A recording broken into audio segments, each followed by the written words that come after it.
Bien, alors le corrigé du numéro 69, page 315, qui est un exercice de votre manuel. Donc, on vous lisait, on lance un dé 12 faces, numéroté de 1 à 12, et donc on s'intéresse à 3 événements en particulier. On obtient un diviseur de 12, on obtient un multiple de 3, et on obtient un nombre premier. Alors, il faut peut-être rappeler un petit peu tout ça.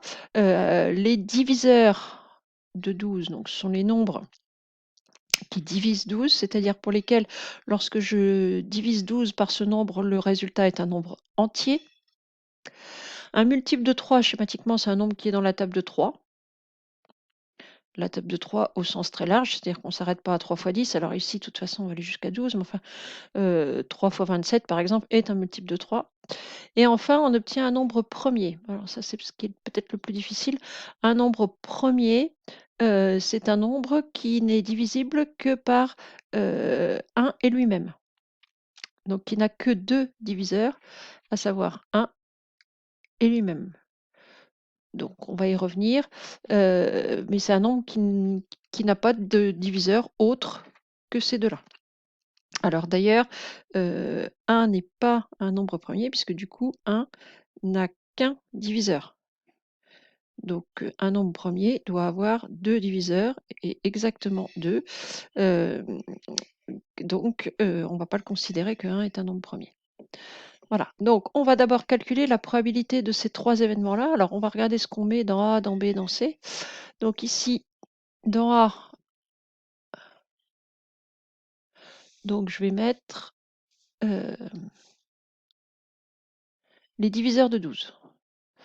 Donc 12 divisé par 1, ça marche. Donc il y a 1.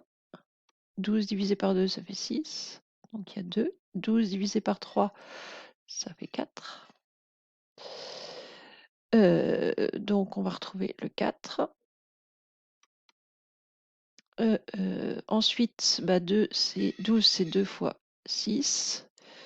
Et 12, c'est aussi 1 fois 12. Donc les diviseurs de 12 arrivent en 2 par 2.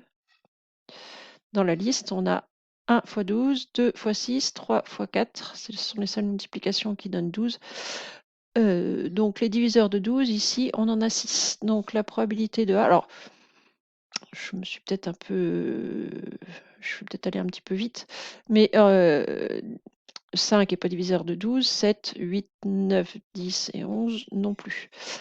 Et puis pour se repérer, eh bien, une fois qu'on a commencé une liste montante, on a la même en symétrique, en descendante. On faisait ça avant au collège, je ne sais pas si on le fait encore. Donc du coup, la probabilité de A, alors on sait qu'il y a 12 issues équiprobables, puisqu'on mon dé est un des 12 faces. Équiprobable. Alors, c'est bien de l'écrire systématiquement, cette phrase-là, puisque c'est ce qui va vous permettre de justifier votre dénominateur, en fait, dans votre fraction. Et donc, P de A, dans A, j'ai 1, 2, 3, 4, 5, 6 nombres sur les 12 qui vont convenir, qui sont diviseurs de 12. Donc, on va avoir P de A égale 6 sur 12 qui se simplifie par 6 en 1,5.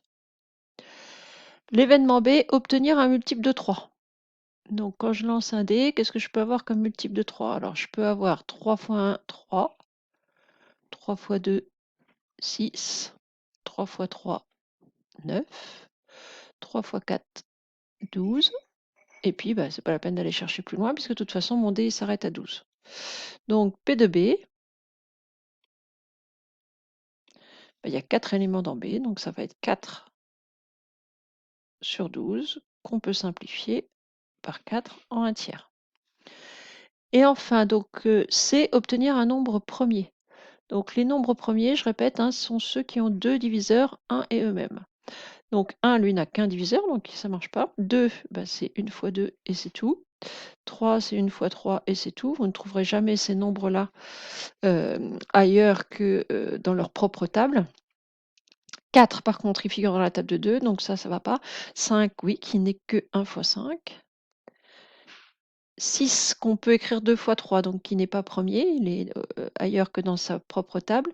7, par contre, n'intervient que dans la table de 7. On ne le trouve pas ailleurs. 8, on le trouve dans la table de 4, on le trouve dans la table de 2, donc il n'est pas premier. 9, puis il peut s'écrire 3 fois 3, il est dans la table de 3, n'est pas premier. 10 non plus. Globalement, tous les nombres pairs, je peux oublier puisqu'ils sont tous dans la table de 2. 11 par contre, oui, est un nombre premier. Je ne peux pas l'écrire autrement que 1 fois 11. 12, non, il n'est pas premier, c'est un nombre pair. Il est au moins dans la table de 2. Donc des nombres premiers ici. J'en ai 5 sur les 12 issues possibles. Donc la probabilité de C, c'est 5 sur 12, qui ne se simplifie pas. Ensuite, l'événement A inter B. Donc intersection, c'est ce qu'il y a en commun. Donc ici, dans A inter B, je ne vais peut-être pas descendre trop ma feuille parce que sinon je ne vais plus voir. Dans A inter B, donc qu'est-ce qu'il y a en commun à A et à B? Alors, il y a 3. Il y a 6. Et il y a 12. C'est-à-dire, ce sont les nombres qui sont à la fois diviseurs de 12 et multiples de 3. Donc 3, 6 et 12. Donc la probabilité de A inter B,